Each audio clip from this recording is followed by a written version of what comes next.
যুব ভারতীতে হাজার হাজার জলের বোতল ঢুকলো কি করে এবং গ্যালারিতেও ঘুরে ঘুরে বিক্রি 10-15 গুণ দামে ভাইরাল হয়েছে সেই ভিডিও। গ্যালারিতে ঘুরে ঘুরে জল বিক্রির ভিডিও ভাইরাল। 200 টাকা দিয়ে জল খাবো, হিমালয় দিলেও হতো। জল কত? জল কত?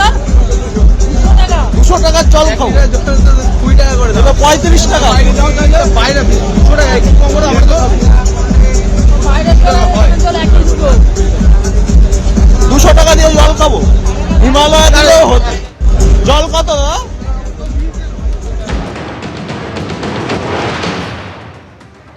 যুবভারতীতে মেসিকাণ্ডে জলের বোতল নিয়ে দর্শকরা কিভাবে মাঠের মধ্যে প্রবেশ করলেন তা নিয়ে একটা বিতর্ক তৈরি হয়েছে। জলের বোতল নিয়ে এমনিতে দর্শকরা মাঠের মধ্যে প্রবেশ করতে পারেন না। আমরা দেখেছি আইএসএল ঐতিহ্যের ডুরান্ড কাপে দর্শকরা কিন্তু জলের বোতল নিয়ে এই যুবভারতীর ভেতরে যেতে পারে না। পুলিশের নির্দেশ থাকে কোনোভাবেই মাঠের মধ্যে জলের বোতল নিয়ে ঢোকা যাবে না। মেসির শোয়ের দিনও পুলিশের নির্দেশ ছিল যে জলের বোতল নিয়ে মাঠের মধ্যে প্রবেশ করা যাবে না। সেই মতো পুলিশ চেকও করেছে, জলের বোতল নিয়ে ভেতরে ঢুকতে দেয়নি। তাহলে যুবভারতী স্টেডিয়ামের ভেতরে কিভাবে জলের বোতল বিক্রি হচ্ছিল?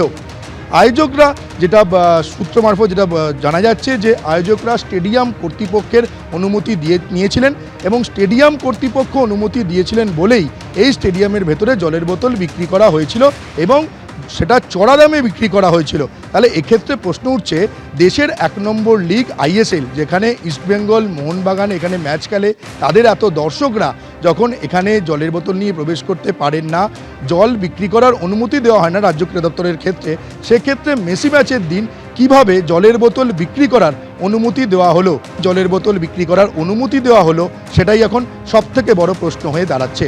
ক্যামেরায় দীপ্তেন্দ্র চক্রবর্তীর সঙ্গে সৌমিত্র রায়, এবিপি আনন্দ, কলকাতা।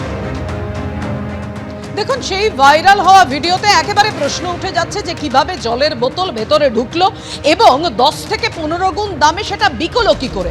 গত শুক্রবার বিধাননগর পুলিশ কমিশনারেটের ডিসি অনিশ সরকার জানিয়ে দিয়েছিলেন একেবারে স্টেডিয়ামের ভেতরে পর্যাপ্ত জলের ব্যবস্থা আছে, কোনো দর্শক জলের বোতল নিয়ে ভেতরে ঢুকতে পারবেন না। কি বলেছিলেন তিনি, রাখবো আপনাদের সামনে।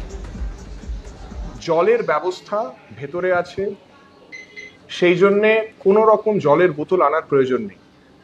ভেতরে স্টেডিয়ামের ভেতরে পর্যাপ্ত পরিমাণ জলের ব্যবস্থা থাকবে। জল কেউ প্লিজ আনবেন না। কোনো জলের বোতল যদি আমরা গেটে দেখি তাহলে আমাদের কিন্তু সেই জলের বোতলটা আমরা অ্যালাউ করতে পারবো না। এগুলো আমাদের তরফ থেকে বেশি কিছু পয়েন্ট আছে। টিফো আনবেন না, সেটা কিন্তু কালকে অ্যালাউড নয়। এবং খুব বড় ব্যানার কিছু যেন না আনে কেউ, এটা আমরা অনুরোধ করব।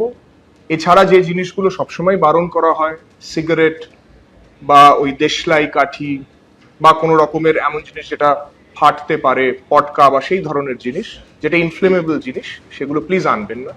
এবিপি আনন্দ, এগিয়ে থাকে, এগিয়ে রাখে।